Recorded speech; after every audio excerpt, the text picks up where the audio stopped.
Cecil, I would like for you to tell me, why do you think high earning Americans are still living paycheck to paycheck? Thanks, Risa. That's an interesting question. I think high earners living paycheck to paycheck for one simple reason: structure. They don't have systems in place. And when you don't have systems in place, your money leaks like everything else. Anything you don't put a system around, you're not going to be able to track it. And if you can't track it, then you spend, spend, spend, spend. And we have 30 days in the month. You get a paycheck, probably most people twice a month or once a month. And if you keep spending and you're not tracking, next thing you know, you look and it's all gone. So that's exactly why people are living paycheck to paycheck. They just don't have systems. It's most people. It's not a lack of an income. It's just they're very disorganized with their money, and they were never taught how to be organized with it. Well, listeners, if you are a high earner, even if you're not a high earner, I am encouraging you to please stay tuned. Cecil has systems in place that can help you get your money organized so you can start living below your means or at least within your means. We are here to help you win with your money. So stay tuned so that you can Definitely. develop a structure and a plan for your money. I'm Teresa, and welcome to Bartell's Money Talk. And Cecil, can you tell us a little bit about you? Yes, my name is Cecil Williams, and I work with high performing individuals, couples, people who own small businesses. And my goal is to turn their income into clear financial structure through accountability systems and just giving them practical guidance that is customized to their individual needs. My goal is to help them understand their money, help them invest with confidence, and move them from just being reactive to being intentional. So that way, my goal is to help them support them in their financial lives that they're building, so we're not stressing out, because in America there's a lot of stress centered around money, and my goal is to kind of decompress that and make it as simple, or I wouldn't say as easy as possible, but as simple as possible, by putting systems and structures in place. Okay, and you said something that made my antenna go whoop, because a lot of people have this problem. My husband and I, we had this problem, and we were reactive and we were not intentional with our money. Can you talk a little bit about people reacting instead of being intentional with their money? Yes, so people being reactive with their money is, I think, like I mentioned earlier, is just their income or their money is in chaos.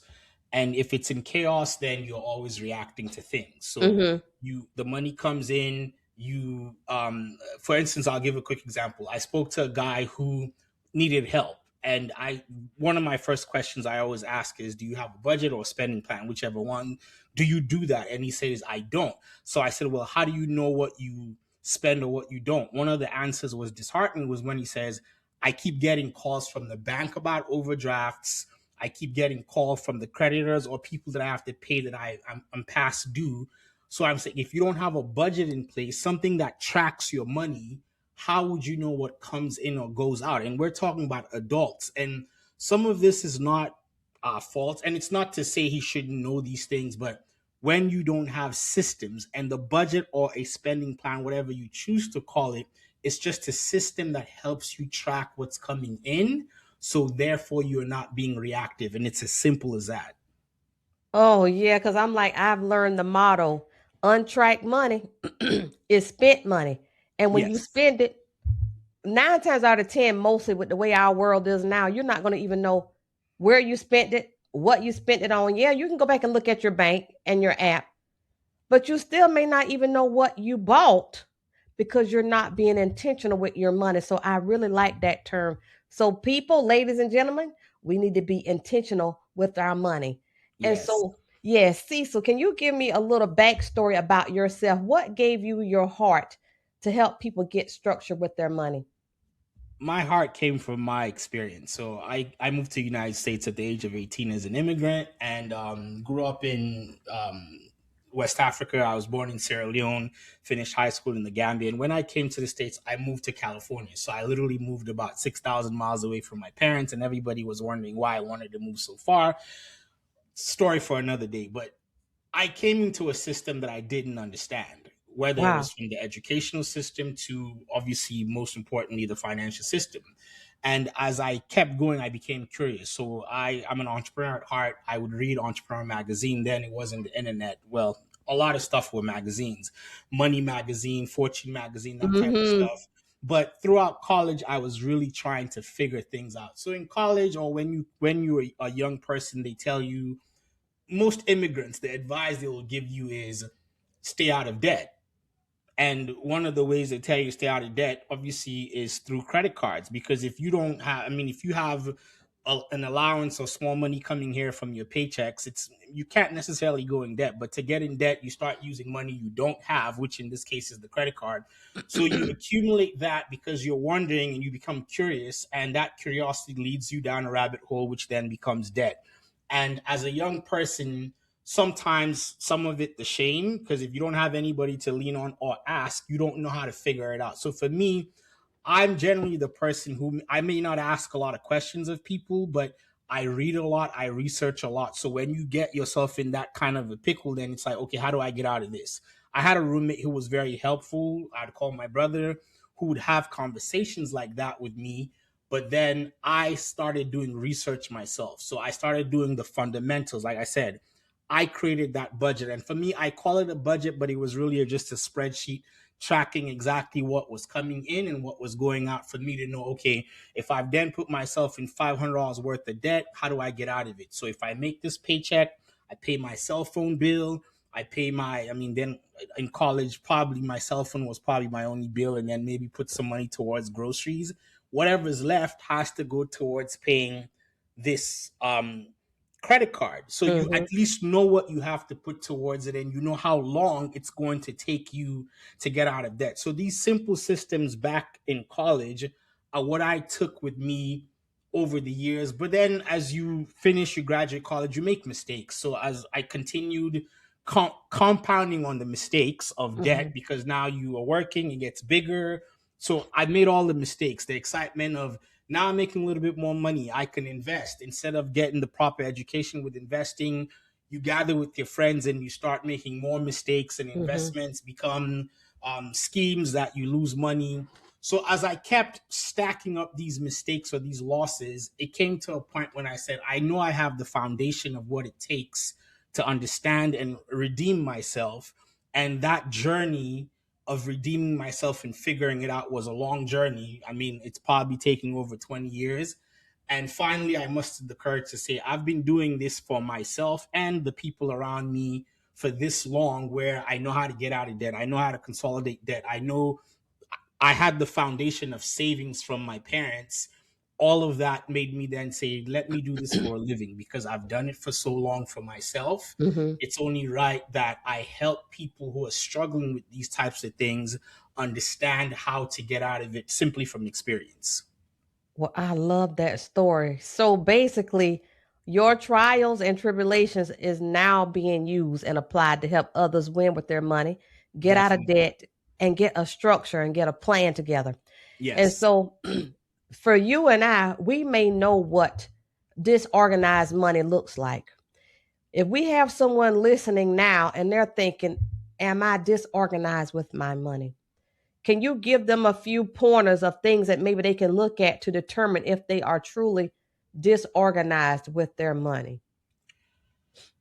Yeah. So I think for people who are disorganized, I mean, exactly like you said, if you're reacting with your spending, more than likely you are disorganized with your money. If you don't have a tracking system, whether it's a spreadsheet, whether it's an app on your phone that tells you exactly how you spend your money, how it comes in and what it goes out, you're more than likely disorganized with your money. If you're someone who is compulsive with your spending, as soon as you see things, because we live in a world where the internet controls everything, Amazon. And if you're someone who's constantly, I would even say, getting packages at the front of your door at every single day, Mm-hmm. you are more than, these are just some of the signs Right. or the red flags that you know you are disorganized with your money. And because of that, you now, or another thing is, if you have all these different accounts that money's coming out of, you don't know why it's coming out of. I think you said it earlier. If you're spending and 30 days later you don't remember why you spent money, what you did with it, then you're more than likely disorganized with your money. So you just have to admit it, come to terms with it, and hold yourself accountable. I think that's the first step, because I think most people then they will do that, but the next step is probably where they fall short. But we wouldn't get into that yet. But just the red flags or the things you need to look for to realize the first thing is if you are disorganized with money. Well, you know what? Because your mind is going and flowing, let's go. Keep going with that. Yeah, so I mean, in that case, once you identify that, the next step is to kind of create a system. Now, that system is auditing yourself. You have to audit your money. You have to know exactly. So I always say, for me, and I like to give it as examples for my, when I audited myself, I had to look at all my bank accounts, consolidate everything. So if I had 3, 4 bank accounts, I had to print the statements for all those accounts, then highlighted everything, and you create your categories. So just like most people saying, you're creating your budget, you create your essentials, you create your savings, whatever those 4 buckets are that you have. And you now have like your highlighting system. So your, let's say, red, blue, yellow, green, or whatever. And I go through my statements and I'm highlighting, let's say, my expenses. I'm highlighting what's income. I'm highlighting what are my utilities. I highlight all these things. Once I've created that system of auditing myself, then I put them in a spreadsheet. Now, this is, I would like to say, is a tedious process. In today's world, apps like Monarch can simply do that for you, where you log on to an app. So just for the audience to understand that they don't have to take the system I said, you can log on to an app, you plug in all your information, credentials for all your bank statements, and it pulls everything in and it categorizes everything for you. So you then get to know what is classified as utilities or bills, what is classified as your essential spending, because you need to track every dollar. And once you're able to track every dollar, then you're able to give it a job. Whether now that job is what I call the EDSI framework. So EDSI. E is your earn. I can't determine your earn. I could probably help, but more than likely, most people coming to me earn a good income. Mm-hmm. Then you have your debt. I'd like to say, if you don't get out of debt, then you're not getting far ahead when it comes to your future, whether it's retirement savings or just enjoying your life or the freedom that you seek. So you have to put money to slash that debt. And then your savings. Once we've eliminated debt, or if the debt is manageable, we put some money towards savings, whether that savings is your emergency fund, your sunken funds, which will be towards, let's say, vacation, whatever the else you want to do with your money. And then I always believe that you have to save to invest. So the I is the last piece of the EDC semi-fly money framework, is the investments. Then you can allocate your money to your investments. For most 9 to 5ers, there's your money going into your 401k, your HSA, things like that, which hopefully you're letting your employer just take automatically.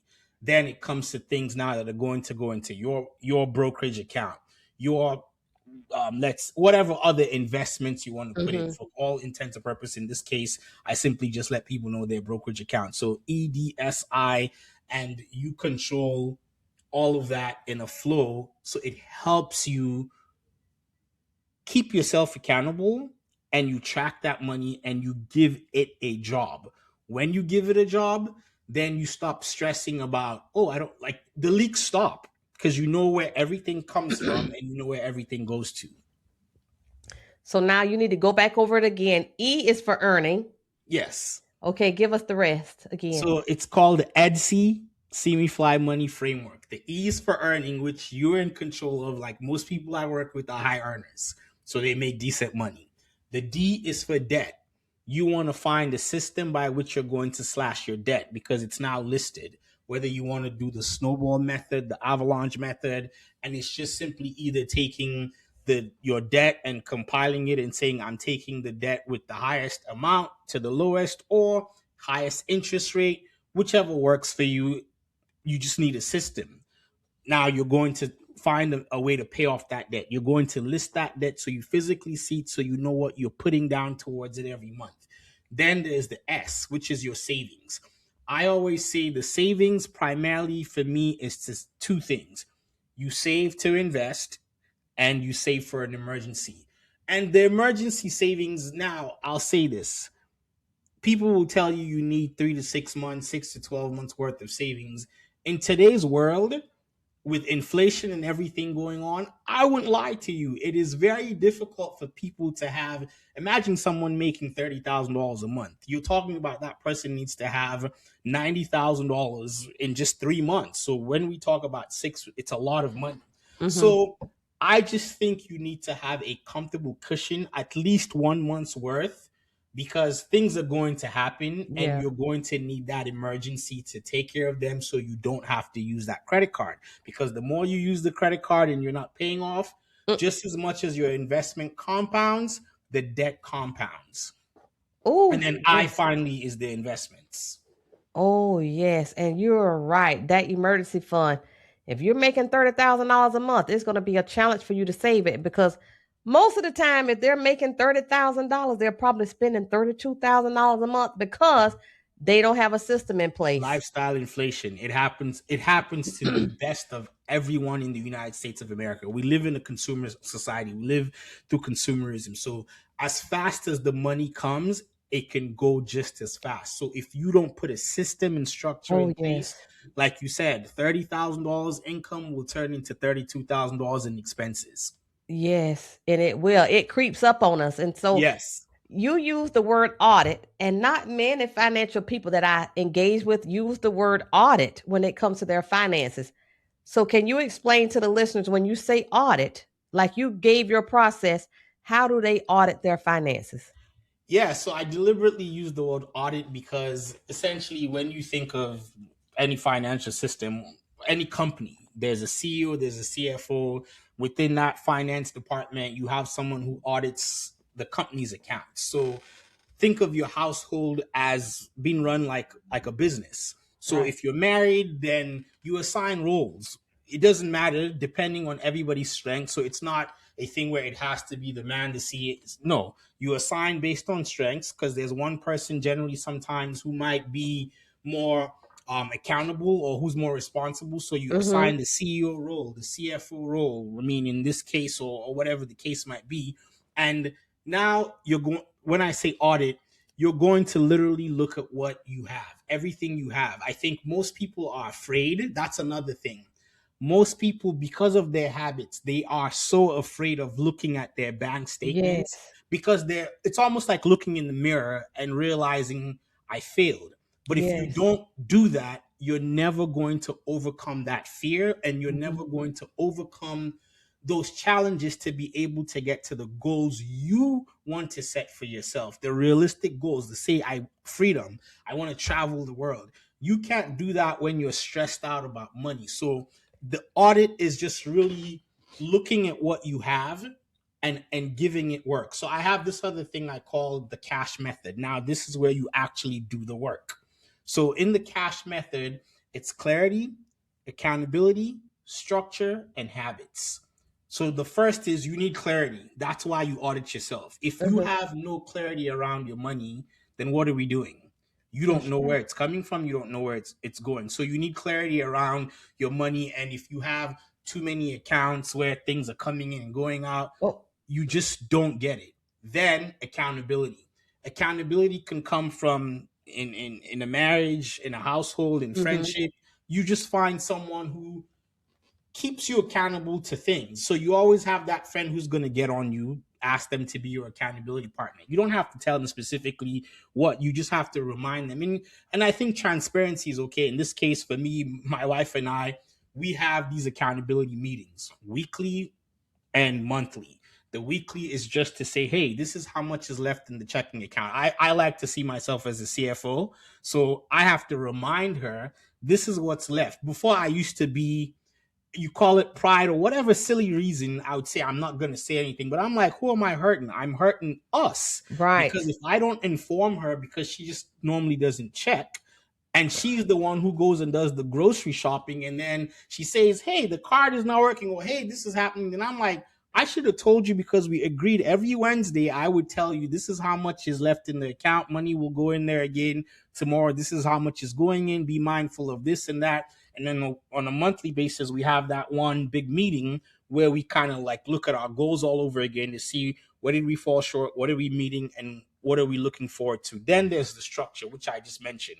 The structure by which I just said, hey, we look at it weekly, we look at it monthly, then we say, this is how much is here, this is how much is there. These are the goals, these are the things we have to do. Now, the habits are just the little things that I've created from clarity to accountability to structure. These are all habits.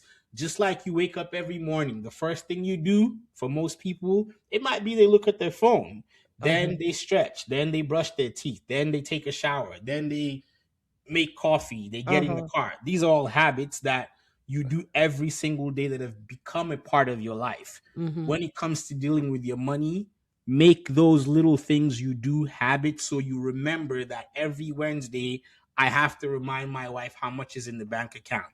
Every month we have to have that meeting. On it has to become habits because if it doesn't, then you're not able to fulfill the cash method. I love that because do you know how many couples end up getting a divorce because they don't have a system in place like you have with your wife? They're not communicating about their money and they don't have a plan and they're disorganized and they fuss and fight and then they go And, see the and that lawyer. and that primarily comes from ineffective communications. Right. And I can tell you for a fact, that's why I always tell people everything I teach or everything I want to impart to people comes from a place of experience. It's Yes. probably more than likely happened to me. I've seen the good, the bad, and the ugly with myself. And I know, okay, you know what?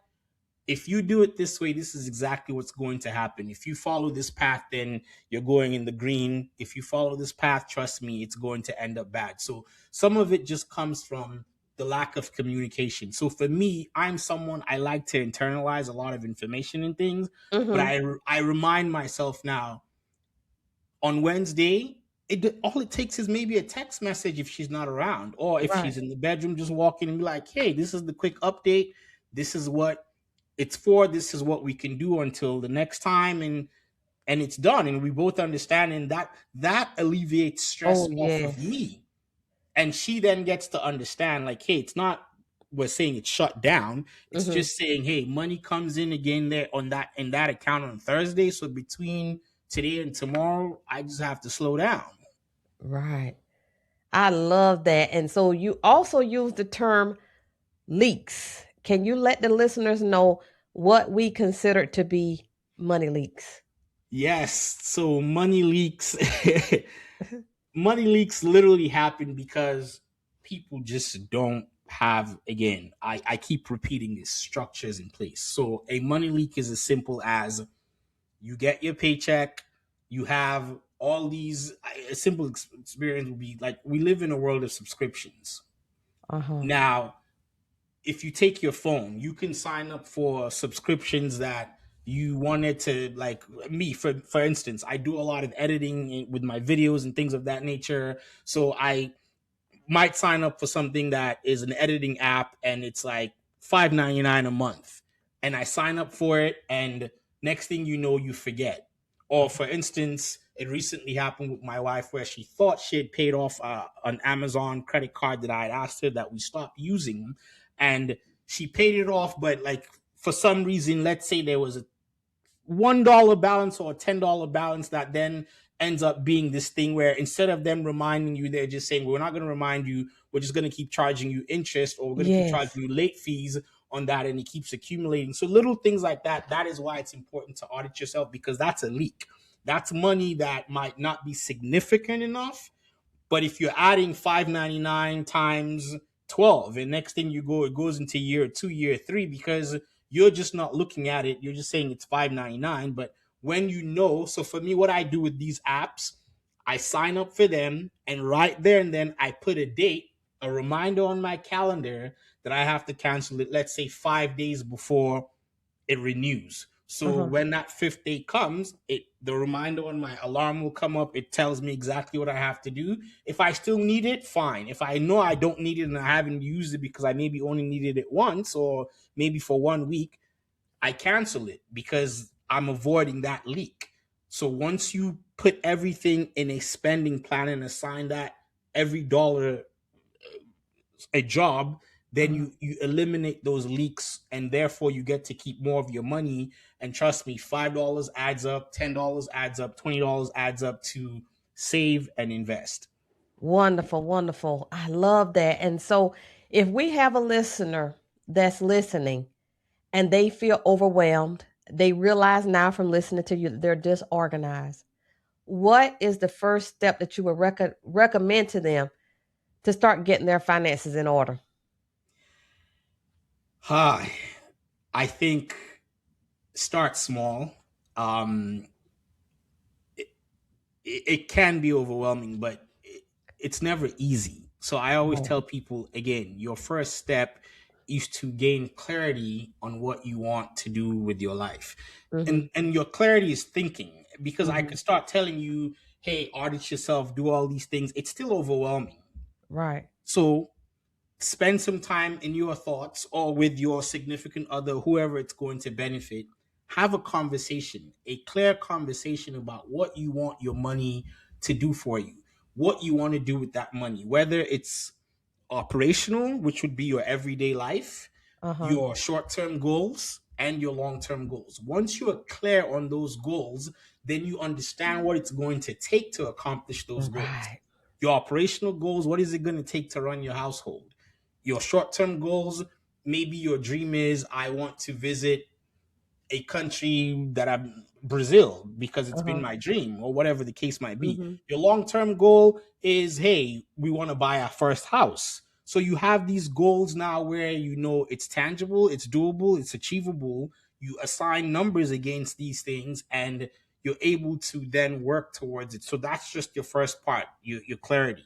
Once you get clear on those goals, then accountability is where I would say your audit comes in place. Now, whether it's you and your partner, someone says, this is your role, this is your role, then let's start printing those accounts. Or we don't like the printing thing and using a color coding system, it's overwhelming. Let's just download an app like Monarch and just plug in everything, and it spits out everything for us so we can see it literally within maybe 20 minutes. Wow. Wow. Okay. So if someone wants to work with you, tell them how they can find you. The best place. Yes. If you want to work with me, seemiflymoney.com. So it's CIMIFLY money, MONEY.com. And as soon as you hit the website, one of the first things you see is going to be book a call. Just schedule some time on my calendar and we will talk. If you want to get started without talking to me, seemiflymoney.com/resources. I have some things there that can help you, which are non-threatening. You can take your time, look at over those things yourselves.